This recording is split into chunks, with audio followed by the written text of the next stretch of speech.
इस समय की सबसे बड़ी न्यूज भारत के इंडियन रुपीस और यूएस डॉलर को लेकर आ रही है और ये न्यूज अपडेट लिंक्ड है Swift international interbank payment system से, जहां पर सारी डिसीजन मेकिंग पावर अमेरिका और उसके जो वेस्टर्नलाइज कंट्रीज हैं, जो उसके मित्र देश हैं, वो कंट्रोल कर रहे हैं। इस वीडियो में हम डिस्कस करेंगे कि किस तरह से भारत ने रशिया की गलतियों से एक बहुत ही बड़ी सीख लेते हुए इंटरनेशनल इंटरबैंक पेमेंट सिस्टम में, जो आज की डेट में यूएस डॉलर और अमेरिका की पूरी दुनिया में डोमिनेंस चल रही है, उसको भारत ने चैलेंज करने का फैसला किया है। इसके साथ ही हम ये भी बात करेंगे कि किस तरह से जो भारत का मूव है, ये अमेरिका और ये जितने भी वेस्टर्न देश हैं, इनसे भारत को आजाद करेगा और फाइनेंशियली के साथ साथ भारत के लिए स्ट्रेटेजिक तौर पर बहुत ही बड़ा फैसला होगा और फ्यूचर में हमारे लिए बहुत ही मददगार साबित होगा। लेकिन ये सब डिस्कस करने से पहले अगर आपने हमारे चैनल को अब तक सब्सक्राइब नहीं किया है तो प्लीज आगे बढ़ने से पहले सब्सक्राइब कर दें और वीडियो को लाइक करें। अब आपको याद होगा जब यूक्रेन और रशिया के बीच का युद्ध स्टार्ट हुआ था, उसके बाद अमेरिका ने अपने सारे वेस्टर्न देशों के साथ मिलकर रशिया को अचानक से Swift international interbank payment system के मैकेनिज्म से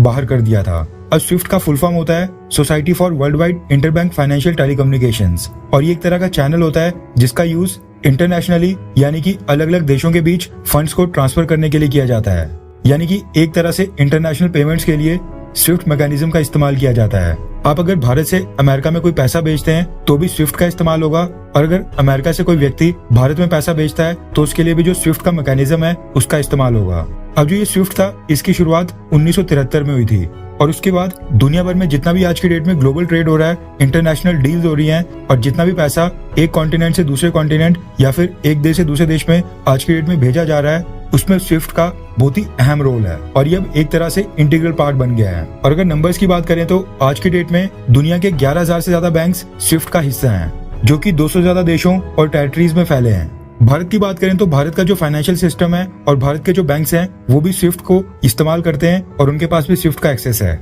अब ये सवाल आपके मन में भी कई बार आया होगा कि ये जो Swift international interbank payment system है, आखिरकार इसको कंट्रोल कौन करता है और इसको लेकर जो फैसले होते हैं, जो भी पॉलिसीज फ्रेम की जाती हैं, इन सबको तय कौन करता है। तो आपकी जानकारी के लिए बता दूं कि इस चीज को कंट्रोल करते हैं G10 देशों के सेंट्रल बैंक्स और उनके साथ साथ यूरोपियन सेंट्रल बैंक और जो बेल्जियम का नेशनल बैंक है वो भी। सबसे पहले तो मैं आपको बता दूं कि जिन G10 देशों की हम बात कर रहे हैं उसमें अमेरिका और उसके अलाइज हैं। आपकी जानकारी के लिए बता दूं कि ये G10 देश हैं अमेरिका, यूनाइटेड किंगडम यानी कि Britain, Switzerland, Sweden, Netherlands, Japan, Italy, Germany, France और कनाडा। ये जो 10 देश हैं ये सारे अमेरिका के अलाइज हैं और इन सभी 10 देशों के जो सेंट्रल बैंक हैं वो यूरोपियन सेंट्रल बैंक और जो बेल्जियम का नेशनल बैंक है उसके साथ मिलकर Swift international interbank payment system को चलाते हैं और उससे संबंधित ये सारे फैसले खुद मिलकर डिसाइड करते हैं। ऐसे में ये कहना गलत नहीं होगा कि ये जो G10 कंट्रीज हैं, सेंट्रल बैंक ऑफ यूरोप है और साथ में जो नेशनल बैंक ऑफ बेल्जियम है,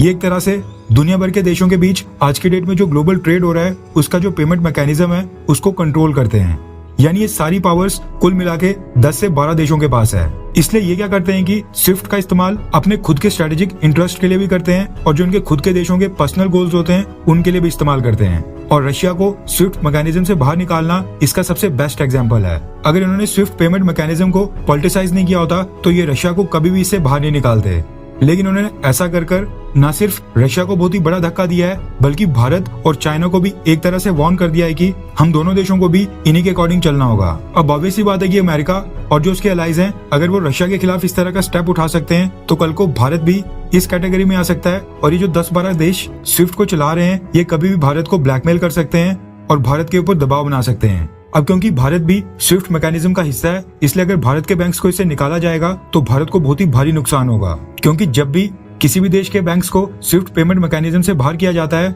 इसके कारण उस देश का जितना भी इंटरनेशनल ट्रेड और फाइनेंस होता है वो एक तरह से रुक जाता है। देश के लोग अपना पैसा ना ही बाहर भेज सकते हैं और ना ही बाहर से अपनी पेमेंट रिसीव कर सकते हैं और सेम चीज एक्सपोर्टर्स और इम्पोर्टर्स के लिए काफी नुकसानदेही साबित होती है। इसके साथ ही जो लोकल डोमेस्टिक पेमेंट सिस्टम होता है उसके ऊपर भी काफी फर्क पड़ता है, क्योंकि जो ये वीजा कार्ड, मास्टर कार्ड जैसी सर्विसेज हैं ये भी स्विफ्ट के थ्रू ही ऑपरेट करती हैं। इसके साथ ही अगर किसी भी देश के बैंक्स को स्विफ्ट पेमेंट मैकेनिज्म से बाहर किया जाता है तो उस देश के जो सिटीजन होते हैं, वहाँ के जो नागरिक होते हैं, वो विदेशों में जाकर वहाँ पर अपने बैंक अकाउंट का एक्सेस भी नहीं ले पाते हैं, जिसके कारण वहाँ पर उनको अपने पैसे खर्च करने में काफी दिक्कतें आती हैं और काफी परेशानियों का सामना करना पड़ता है। यानी ट्रेड से लेकर फाइनेंस, टूरिज्म, हर एक सेक्टर के ऊपर इसका काफी दुष्प्रभाव देखने को मिलता है। ऐसे में कल को अगर अमेरिका और जो ये उसके अलाइज हैं यानी कि 10 देश हैं, ये अचानक से डिसाइड करते हैं कि किसी भी कारणवश भारत को स्विफ्ट पेमेंट मैकेनिज्म से बाहर कर दिया जाए तो उससे भारत को कई बिलियन डॉलर्स का नुकसान होगा और जो भारत की अर्थव्यवस्था है, जो हमारी जीडीपी है, उसके ऊपर भी इसका काफी नेगेटिव इम्पैक्ट देखने को मिल सकता है।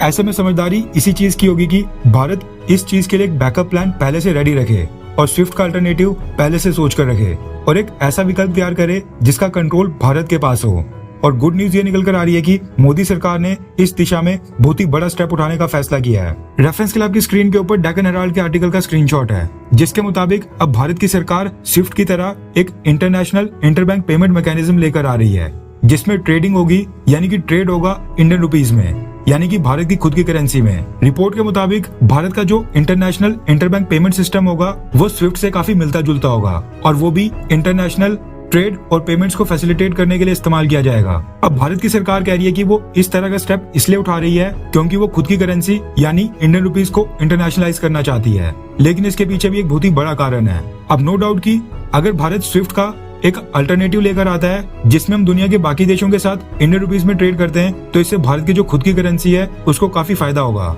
लेकिन इसके काफी सारे स्ट्रेटेजिक मायने भी हैं। खबर निकल कर आ रही है कि भारत के जो टॉप के बैंक्स हैं उनके एक एक्सपर्ट का एक पैनल बन गया हुआ है, जिसमें state bank of India, bank of Baroda, bank of India और सेंट्रल बैंक ऑफ इंडिया, इन सब के कई सारे एक्सपर्ट्स एक साथ इकट्ठा होकर भारत का खुद का देसी स्विफ्ट बनाने के लेकर जो भी ऑप्शंस भारत के सामने हैं उसको लेकर अपनी फाइंडिंग अगले महीने सबमिट करने वाले हैं। इसके साथ ही खबर निकल कर आ रही है कि भारत जब अपना ये स्विफ्ट मैकेनिज्म, जिसका नाम अभी तक तय नहीं हुआ है, जब ये पूरी तरह बन जाएगा तो इसको सबसे पहले भारत का जिन भी देशों के साथ ट्रेड एग्रीमेंट हो रहा है या फिर जिनके साथ हमने अभी तक ट्रेड एग्रीमेंट साइन कर लिए हैं और इंडियन रुपीस में ट्रेड करने को लेकर आपस में MOU साइन किए हुए हैं, उनके साथ सबसे पहले इसी मैकेनिज्म के थ्रू भारत सारी फाइनेंशियल ट्रांजैक्शंस करेगा और पेमेंट्स करेगा। इसके साथ ही खबर निकल कर आ रही है कि भारत ने जो एक्सपर्ट्स का पैनल बनाया है उसको ये टास्क दिया गया है कि ये भारत का देसी स्विफ्ट किस तरह से बनेगा, इसका मैकेनिज्म क्या होगा और इसका पूरे का पूरा फ्रेमवर्क क्या होगा और इसको लागू करने में भारत के अंदर क्या क्या चैलेंजेस आएंगे, इसके क्या फायदे होंगे और इसके क्या नुकसान हो सकते हैं।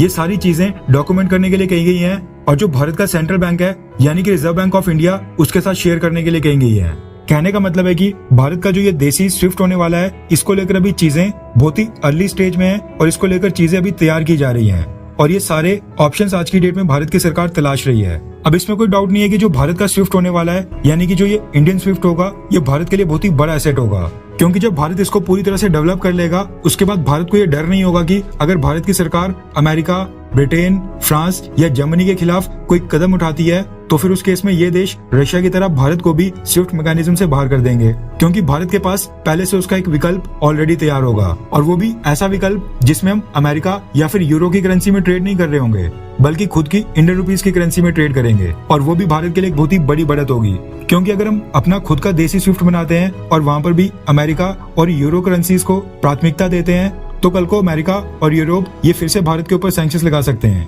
इसलिए भारत की सरकार क्या कर रही है कि जो भारत का खुद का स्विफ्ट मैकेनिज्म तैयार होगा उसमें भारत की खुद की करेंसी इंडियन रुपीस को प्राथमिकता दी जाएगी, ना कि अमेरिका के US डॉलर या फिर यूरोप के यूरो को। कहने का मतलब है कि कल को अगर भारत POK के ऊपर हमला करता है या यूरोप के किसी देश के साथ हमारी नहीं बनती है और उसके साथ भारत किसी प्रकार के छोटे मोटे युद्ध में भी शामिल हो जाता है तो कल को ये यूरोप के देश और अमेरिका ये सब मिलकर भारत को ब्लैकमेल नहीं कर पाएंगे और भारत की सरकार इनके खिलाफ भी कोई भी स्टेप उठाने के लिए पूरी तरह से इंडिपेंडेंट होगी और बिना किसी दबाव के काम कर पाएगी। ऐसे में ये कहना गलत नहीं होगा कि मोदी सरकार का भारत का खुद का स्विफ्ट पेमेंट मैकेनिज्म बनाना ये ना सिर्फ एक बहुत ही बड़ा फाइनेंशियल डिसीजन है बल्कि ये फ्यूचर के लिए जो भारत की स्ट्रेटेजिक प्लानिंग है उसके लिए भी बहुत ही बड़ा कदम है और इसके लिए मोदी सरकार की जितनी तारीफ की जाए उतनी कम है।